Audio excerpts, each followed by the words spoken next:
friends, today we're making salmon papillote. Let's season our beautiful piece of salmon. A bit of salt. Put this inside. The onions. Lemon.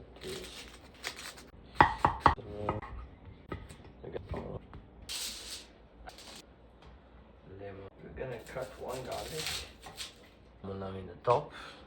A little bit garlic. This is the secret right there.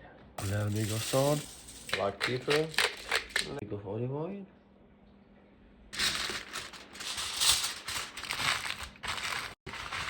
Let's get an oven tray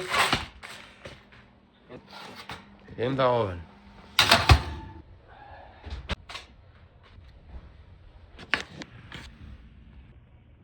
Stays.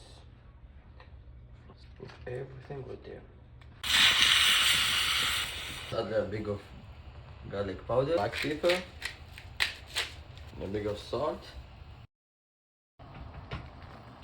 Let's go ahead and strain everything. Add some more butter, small fire. Sauce in the top.